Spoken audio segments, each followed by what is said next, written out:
Hey, what's up people, Pazzi here, welcome back to the ABC Murders. Now let's go talk to Inspector Japp. Hastings appears to be ill at ease.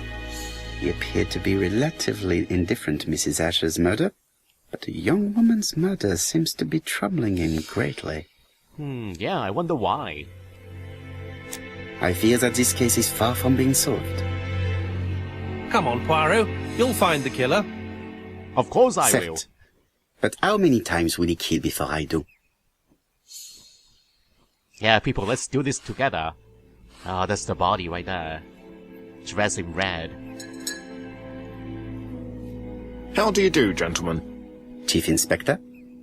I fear your admirer has struck again, Poirot. We haven't yet identified the victim, but it's a young woman, 20 to 25 years old. Death occurred last night between 11:30 and 1 o'clock, and we found an ABC guide on the body. Was she pretty? Come on, Poirot, that's rather out of place. It has no bearing on the murder. Of course it Are you has. certain? For women, it is often the most important thing. It often decides their destiny. The body hasn't been moved. You can see for yourself. Has the press been informed? Not yet, but I'm planning to. I haven't yet informed them about the presence of the ABC guide in Andover. Nobody has reported a young woman missing? Not for the moment. No witnesses, I imagine. Indeed. We've asked everybody who may have met a young woman fitting her description last night to come and see us, but I have little hope of gaining anything from it. It's early days, Chief Inspector, and the news may not have spread around the town yet. I hope you're right, Hastings. So no identifications on the body then. Yeah, and I agree, once the press find out about the body. Yeah, and I agree, once the press find out about that ABC guide, they are going to go crazy. A serial killer on the loose.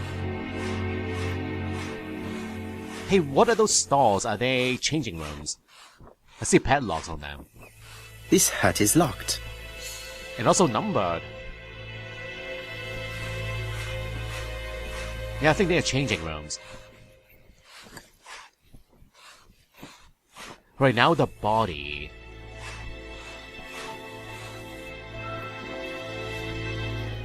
And again, the ABC guide.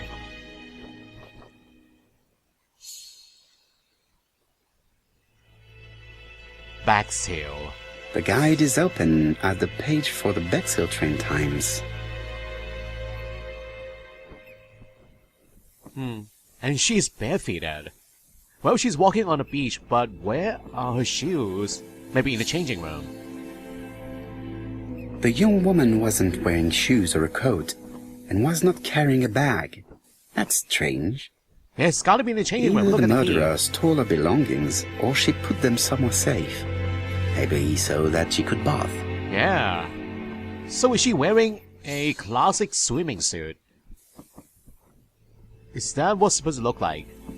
This key is too small to be one for a house. Without a doubt, it is for a padlock. Of course. The young woman wasn't wearing shoes or a coat. Yeah, we know that Either already. the murderer stole her belongings.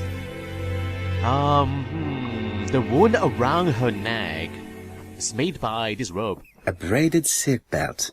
It may have belonged to the victim. Yeah, it's her own belt. Look at that. Look at the shadow there. These marks have been left by a rope or a braided cloth. Yes. Apart from the marks on her neck, there are no signs of the struggle. She didn't manage to hit her assailant. What about her blue lips? She was a great beauty. Strange that chap didn't notice it. Let us now try and get our brain cells to work. Yeah, pretty obvious that she's suffocated. How was the victim killed? Had no belongings, did not struggle. A braided silk belt, yes. Bexhill page. The victim was pretty. Marks on the neck. Suffocation. And the last one is she did not struggle. Yeah, it's a bit odd, isn't it? A rope around her neck and she did not struggle. Strangled by surprise with her own belt. The poor child must have been strangled with his braided belt. Unfortunately, in view of the fabric, it is unlikely that we will find any prints. Let us now try and get our brain cells to work. Yes. Little grey cells. One of the common points between the Andover murder and the one in Backseal. The ABC Guide.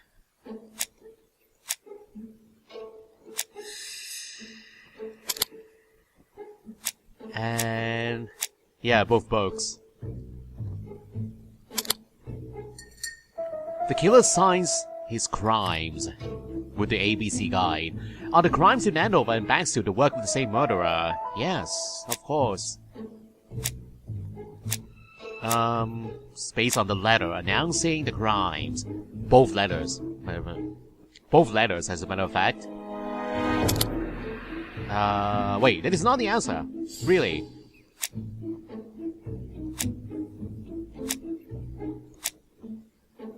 What about this one then? The same guide.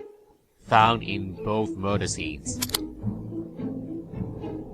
Premeditated and were carried by the same one. The medical officer should confirm that the victim was strangled with her own belt. That's what I thought. She shows the usual signs of strangulation. With a little luck, we'll find prints this time. You are too optimistic, Hastings. Our killer is far too meticulous for that. Identify the victim. We are going to open up the store. Let's take a look at the key. What number is that? Number 9? Oh, number 6. So a small key found fastened to Betty Bernard's wrist. So a small key found fastened to Betty Bernard's wrist. So a small key found fastened to Betty Bernard's wrist. It looks too small to open the door. So store number 6.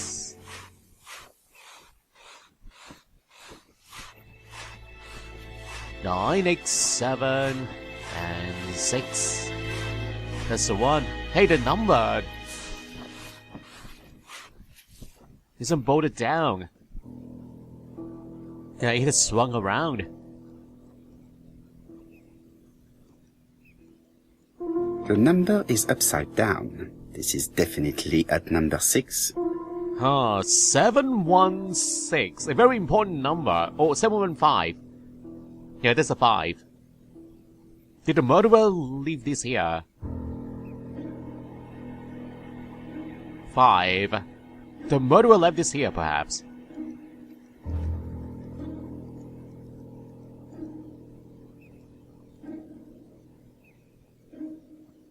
Oh, wait. That is a code for the padlock. 715. A dual locking padlock. I need to find the code and then insert a key. I have both. Firstly, I have to enter the padlock's code. So why is the door code, the padlock code, etched behind that number there? Did the murderer do this?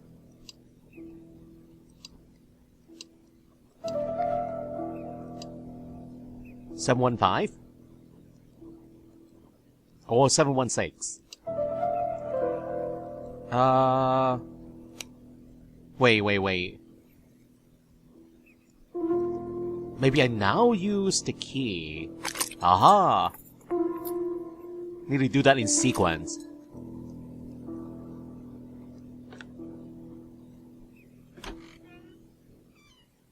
So, only one single bag? It's a purse. The purse is full. Yet again, we can dismiss theft as the motive for the murder. Here is the watch she must have removed to prevent it from getting wet. A top-brand lipstick. She liked to take care of her appearance. As well as a photo of the victim with some company. It could be useful to me. You know, it would have been better if I can actually look inside the bag myself. So, her pair of shoes. It definitely was here that the victim left her belongings. What size?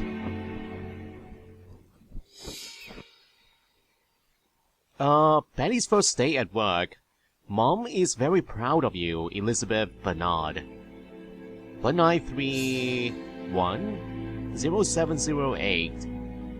So why is her picture inside the store?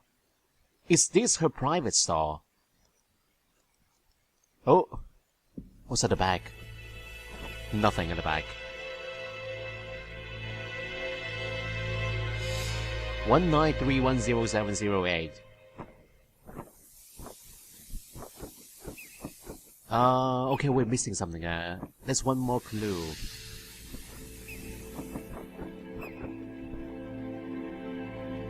What is it? Betty's first day at work. Mom is very proud of you. Elizabeth Barnard, 7 August 1931. Oh, that's a date. 1931. So, the young lady did have a name starting with B, and she worked as a ginger cat, an establishment that must be slightly further along the beach. Aha. That's where we need to go.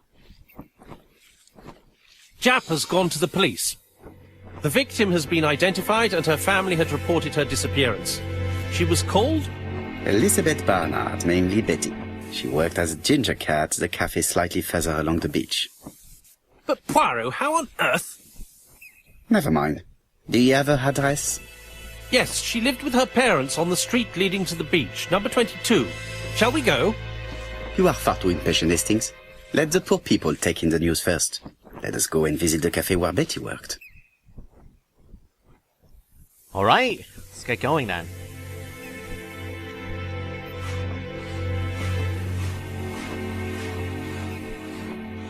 Oh wait, what about those thumbnails? Hold on, let me take a look. The new thumbnails I got. It's over the main menu, isn't it? Okay, Betty Bernard. She was a waitress at the Ginger Cat. 23 years old in Bexhill. Those thumbnails, I think they are in the main menu then. Okay, what about the picture? Let's take a look. A photo found in the beach hut is the victim and a young man, a well-suited couple, so the one found inside her bag.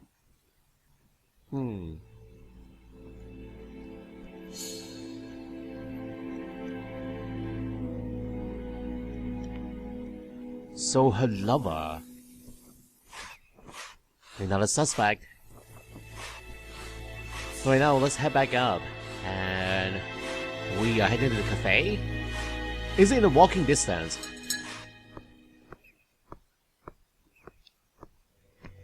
Okay, let's try going this way then.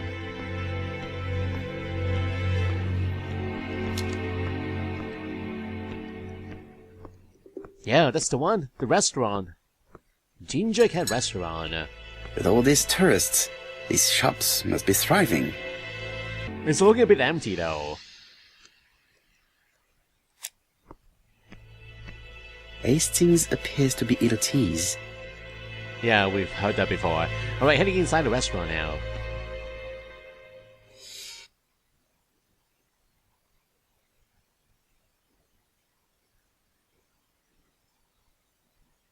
I'll be with you in a minute, gentlemen. A pretty fancy place. This is a well-laid table. Nothing is out of place, and above all, no creases.